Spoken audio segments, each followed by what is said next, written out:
What's up, Mavletic lovers and listeners, and welcome back to another episode of Maverick Postgame. We hope some of you got to see some of our athletics this past week. If not, don't worry, because today we got another full show for you as football gets their epic victory. And men's soccer finish in a draw. Plus, the women's soccer kick off the conference with an incredible win. And volleyball records big numbers in a 4-set win at home. All of that and so much more as we move ahead into this recap-packed episode of Maverick Postgame. So with that being said, I'm your host, Grace Metcalf. And I am Bonnie Duffy. Let's dive into all the game-breaking stats, off-the-wall wins, heartbreaking losses, and in-depth analysis of our CMU athletics. Roll it!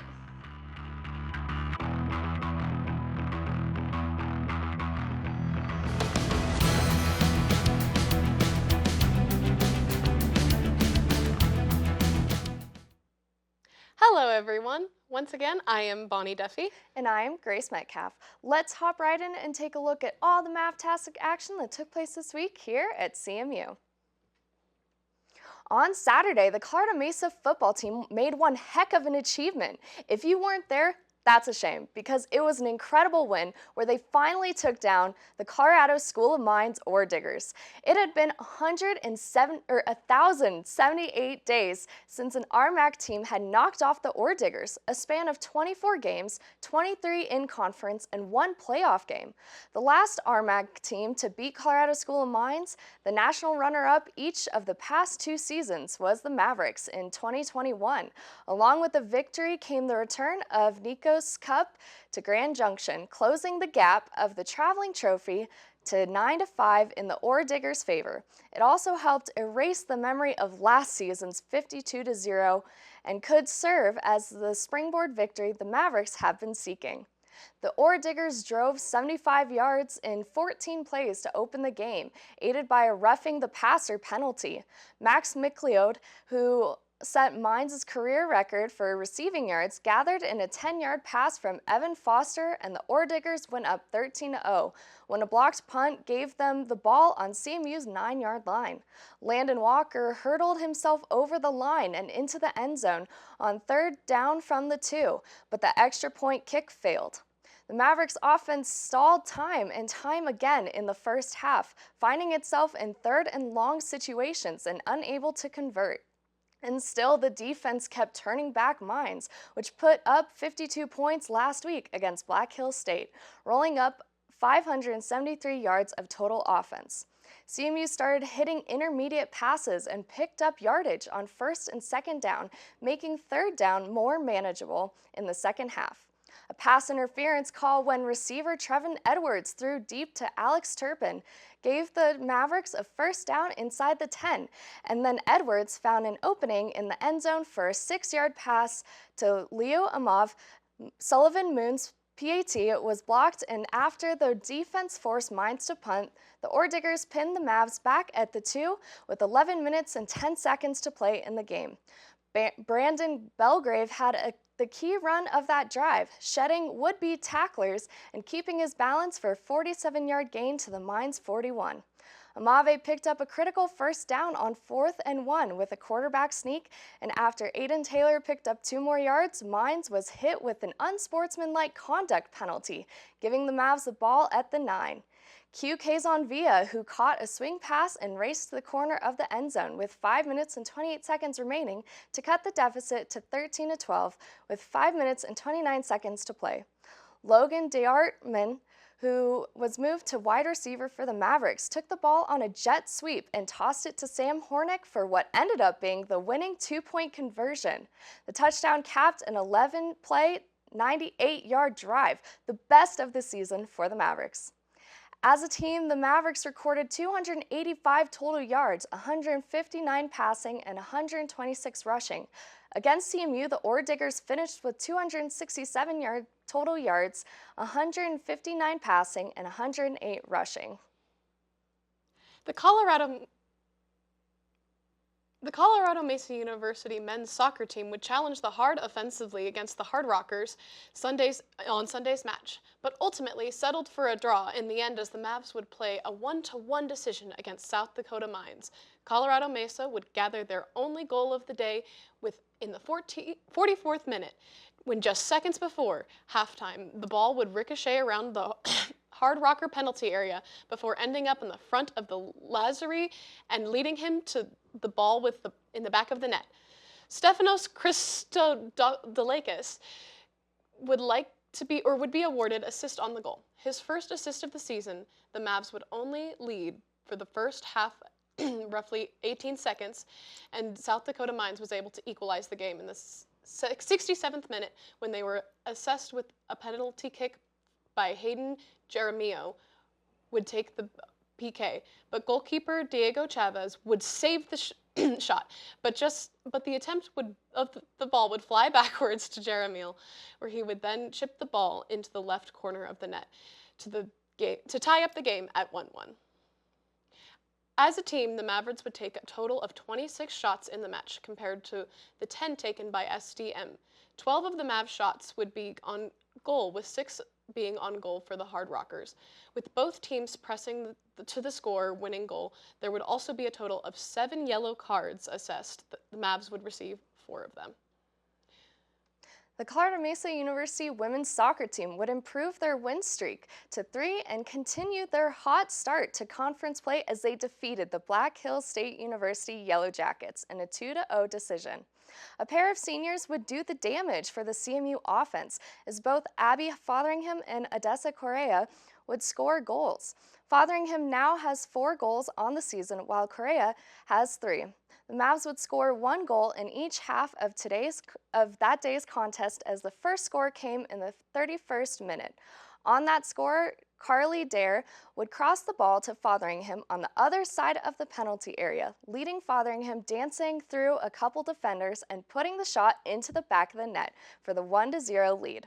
Correa would help seal the game away in the 80th minute on a long pass downfield from Dare that she would take past a defender and then chip right over the goalkeeper's head to make the match 2-0. As a team, the Mavericks attempted 23 shots on the day with 10 of them on goal. BHSU would only attempt 5 shots with 2 on goal. Goalkeeper Keely Wiserek would only record 2 saves on the day, but now mark her 3rd straight shutout of the season and 4 total. Several big statistical nights helped out the Colorado Mesa University Mavericks to overcome a feisty Western Colorado University team in a 4-set volleyball victory on Saturday night in Bronson Arena. On Saturday's match, decided by a 25-22, 21-5, 25-16, and 25-13 margin, was a Rocky Mountain Athletic Conference regional pod tussle, but did not count in the conference standings, unlike CMU's 3-0 home win over the Mountaineers just 15 days earlier. The Mountaineers led by a large margin in the first half in both of the opening sets, taking the 10-4 lead in the opening frame before the Mavs rallied back to take a 12-11 lead, thanks to an 8-1 run that featured a pair of Martin blocks and kills from Leffler and Stormy Tadlock. The set would be tight for the rest of the way and was tied at 21 before Mountaineers' service error triggered a 4-1 as the Mavs took on their 25-22 win. Leffler kill.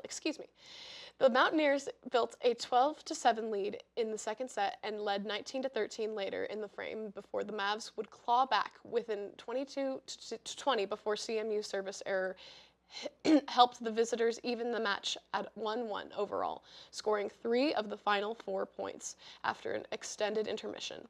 The teams were quite even as their third set was tied at 7 before the Mavs were able to open up at 12-8 cushion. The Mavs would continue to add the lead and used kills by Hunt, Honey, Johnson, and Tadlock to double their lead before cruising to the win.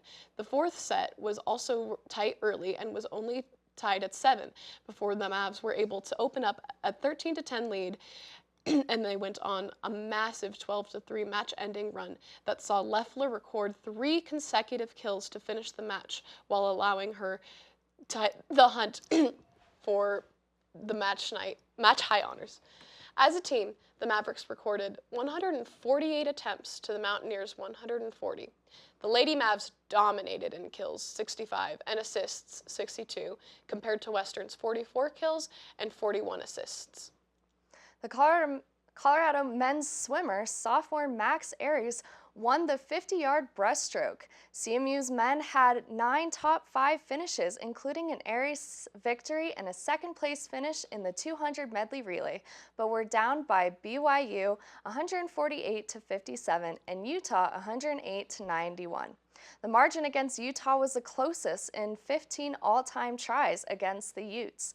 Aries, a returning All-American in both medley relays, won the 50 breast in 25.72 seconds, while Cal transfer and fifth-year senior Forrest Frazier touched in 25.9 seconds to take second as the Mavericks men put 5 in the top 9 of that rarely contested event. Aries also teamed with Andrew Scoggin, Dehan Urbank, and Austin Patterson to take second in the 200 medley relay with a time of 1 minute and 30.47 seconds. The Colorado Mesa University women's divers Jenna Hurley and Ryan Campbell set their first NCAA qualifying marks of the season, and swimmer Olivia Hansen set her third NCAA Division II championship provisional qualifying time of the weekend. The Mavericks also recorded 7 total top 3 finishes and 23 top 5 tallies throughout the day, which saw the Maverick women go 1-2 in the quadrangular format while extending their 9-year Rocky Mountain Athletic Conference dual meet winning streak to 36 with a dominant 174-26 win over CSU Pueblo. The Maverick women, who have had 14 of the top 5 finishes, did fall to the NCAA Division I and Big 12 conferences foes, BYU 174.5 to 59.5, and Utah 133-69 in Saturday's multi-team duel. Now that we have recapped some of the games, it's time to announce our Maverick of the Week. Our Maverick of the Week goes to Cassidy Phelan. Cassidy leads the Colorado Mesa women's golf team after shooting a 3-over 75 in the first round of the CSU Pueblo Fall Invitational on Monday. Congratulations, Cassidy, for your outstanding performance. You are Maverick of the Week. We are now at the end of our show, and it is time for our closing statements. You know, other than the fact that my show's better than the update, my closing thought is on the football game. I was hesitant about the outcome, but the Mavs pulled it together for the perfect game. I'm hoping we will see that kind of performance or better for the homecoming game in the next couple weekends. I hope they perform well too. The first half was a little slow, but they really did pull together in the second half. My closing thoughts are on the swim and dive teams. As we know from the past years, they have an incredible track record with their success. I know it's really early in the year. After their recent meets, it makes me thinking that there may be an additional RMAC championship in their future. Knock on wood. And now that we have wrapped up all the action from this week and given our closing thoughts, it is time to close the show. Thank you everyone so much for joining us this week on Maverick Postgame. I've been your host, Grace Metcalf. And I've been Bonnie Duffy. Be sure to go check out our channel, 62.2, for more games and updates. We'll catch you next week on an all-new recap-packed episode of Maverick Postgame. Stay safe, Mavs. Study hard. Go to a game or two, and of course, have yourselves a amazing day.